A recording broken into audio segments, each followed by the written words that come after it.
And joined now, as we always are, by our man, AD Antonio Daniels. He's an NBA champion, Sirius XM NBA radio, New Orleans Pelicans analyst, Fox Sports Radio NBA analyst. I'm running out of slashes. He does it all. Cordell Stewart of the game. AD, what's up, man? Yo, Antonio. Fellas, what's going on? How you doing? Hey, was that not a Picasso last night by Haliburton? I mean, come on. No turnovers? Yes, it was. And people don't realize how difficult that is to do. Right. Because, That's the one. There's there's you're a point guard. You're going to turn the ball over. If you don't, if you're a guy that doesn't have the ball in your hands and you don't have a high usage rate, that's one thing. But he's making plays.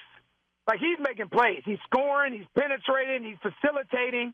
That's pretty impressive. But the thing is, it's not just the assists. 15 assists is hard to get in its own right, but also just not turning the ball over at all. Incredible. That's special. And I think the part that me and Rob both like is that he's timely with the buckets. Like, hey, all right, I'm getting guys up. Who needs? Okay, I'm going to get him hot. Okay, Pascal's hot. Okay, let me get Miles Turner a shot. Let me get Neesmith.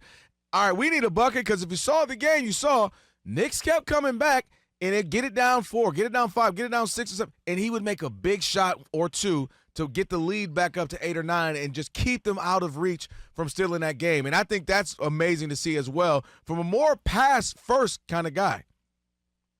Yeah, when you think about today's NBA, it's full of lead guards. And lead guards are guys that can lead you in scoring or whatever it may be. They look to score first. And for me, point guard is not a skill set. It's many guys in the league that have the skill set to be a point guard. It's a mindset. And there's a drastic difference in the two. There are very few point guards in today's NBA. I'm talking about mindset-wise. Skill set-wise, it's a million of them. But I'm talking about guys who are okay with facilitating, with setting the table first and foremost, and then understand when to score, when it's time to turn it on, and when to get everybody involved. That's the biggest difference from the two teams for me. New York is a very isocentric team. Jalen Brunson, as great as he is, it's a lot of isolation basketball. Everybody for Indiana is a threat because everybody feels involved. No doubt. I told Kelvin there was no way the Knicks were going to come back from that Game 1 collapse. That's not in the NBA with the three-pointers, like a 20-point lead in the first half, anybody can erase that. But when you give up a 14-point lead with 2:30-something to go in a game, a 9-point lead with 50-something seconds to go, you're not going to recover. And that was a huge loss. And they'll look back at that and be disappointed that they gave that up. But my point was, did you think they could overcome that and the Knicks could bounce back after Game 1? I did. And the reason that I did is because, there are certain things that you can control. Aaron Neesmith turning into prime Steph Curry, you can't control that. Yeah, but you know what? As much as I'm going to give him some credit, there were a lot of mistakes by the Knicks, including Jalen Brunson with 3 turnovers in crunch time, 1 for 3 from the field, missed free throws. I could give you 10 things that had they done one of them, they win that game, including the missed free throws. One. But they didn't do it. You can. Right, and you can say that about a lot of but here's the thing about not 14 points. It had never Antonio. They were 994 and 0 when a team that's not. I've seen collapses. I've seen teams lose games. I feel you, Rob. I've never seen that. The thing. Never. If you think about the first round. When you're up 7, you're down 7 versus Milwaukee with 34 seconds to go. We watched that, and I remember that, yes. And in the second round, they were down 7 versus Cleveland with 46 seconds to go. It ain't 14. It ain't 14. That's Antonio, 14 points. I hear you. But even in that same Knicks game, I don't know what's worse. You're talking about 14 with 2 minutes and 30 seconds to go. What's worse, that or being up 9 with 52 seconds to go? Right. I mean, both of them are terrible. It's incredible. Right. I covered the Reggie Miller game against the Knicks. I was underneath the basket. I covered that game. And that was shocking. But this was the most shocking thing in 39 years of covering sports I had ever seen. And I've seen collapses in the Red Sox in '86.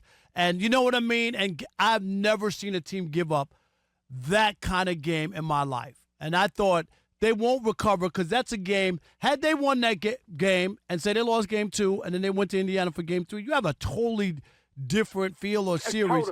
Totally. And that being down, losing that game, and then Indiana was playing with house money in game 2.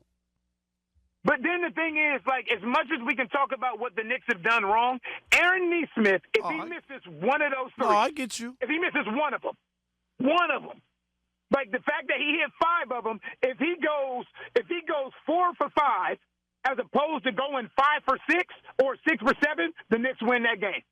Yep. AD, I needed you last week. This is what I was saying. I was saying, to me, we had a big conversation. I said it's a choke. I said it was not a choke. It was a tip of the cap to Nesmith making 6 threes in 2 minutes. It's crazy. It's a choke. That's what I was saying, AD. Agreed. Thank you. I agree with you. Yeah, we had a whole debate about that. But because the thing is, Rob, the crazy part about this is it's not like the Knicks didn't score. They scored 9 points down the stretch. But basketball is not just scoring, and that's the issue. Is that you're totally acting like Jalen Brunson didn't turn the ball over, okay? Like 3 times. You got to facilitate that to set them up for him to make those shots. You have to miss free throws so you're getting 1 and they're getting 3 or they're getting that's how you erase the lead. If you told me the Knicks had no turnovers or 1 or didn't miss any free throws and scored points and they lost, then I would say to you, absolutely, there was nothing that they could do. That's what I can't say. But here's the thing. It also takes, like, for me, we talked about this the next morning. Did the Knicks lose the game or did Indiana take it? And for me, Indiana took it. That's it. Because when you shoot the basketball like that, like Aaron Nesmith, and the thing is, they weren't wide open shots. They were contested shots. And in today's NBA, where you have to be cognizant of being too close to a guy because you don't want to foul him for 3 because you don't want to be in his landing zone, it's only so much defense you can play. This is why we always say good offense will beat good defense any day of the week because you can't truly contest shots anymore. No. So I think I give Indiana all the credit in the world. They took that game. All right. Well, we'll move on from that. You and I are on the same exact page. Me and Rob. You guys can both be wrong. That's okay. And let's go to this game that's happening now here in a matter of minutes. We have the Timberwolves trying to save. Oh, is there another series? There is another series. They're trying to save their season. Let's go back to Game 4, and where I'm blown away here that my 2 best players, Julius Randle and also Anthony Edwards, can combine for only 20 field goal attempts. I think Randle's 2 or 7. They think they're going to win a game? Yeah, that'll make that make sense. It doesn't make sense to me. It doesn't. And like, I tell you my biggest conundrum with this series. If you watch this series, they are double teaming Anthony Edwards everywhere he goes. But on the other end, Minnesota is allowing the top scorer in the league and the league MVP to play one-on-one. Make that make sense. Watch how often Shai Gilgeous-Alexander has all the time, space, and freedom to get what he wants when he wants to get it. Now, on the flip side, watch how much time Anthony Edwards is not given because he's being double-teamed by whoever's guarding him in J-Dub or whoever's guarding him in Alex Caruso or whoever's guarding him in SGA or whoever's guarding him in Cason Wallace. They're now allowing Anthony Edwards to play. But on the flip side, Minnesota is allowing Shai Gilgeous-Alexander to play in space against whoever he wants to. That makes 0 sense to me. Yeah, that's a great point in that. Why are they letting the MVP get to cook? But they're cooking up defenses against Ant-Man. Right. Yeah. We'll see if that changes tonight. Obviously, do or die for the Timberwolves. We'll have to wait and see. Hey, AD, man, appreciate it. Next time we'll try to get to more conversations. It's all good.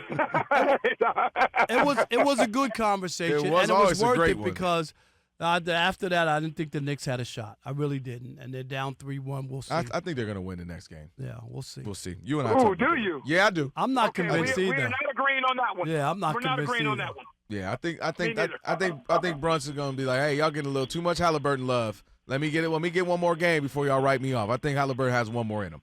All right, AD, appreciate you, man. All right, fellas. Appreciate you guys.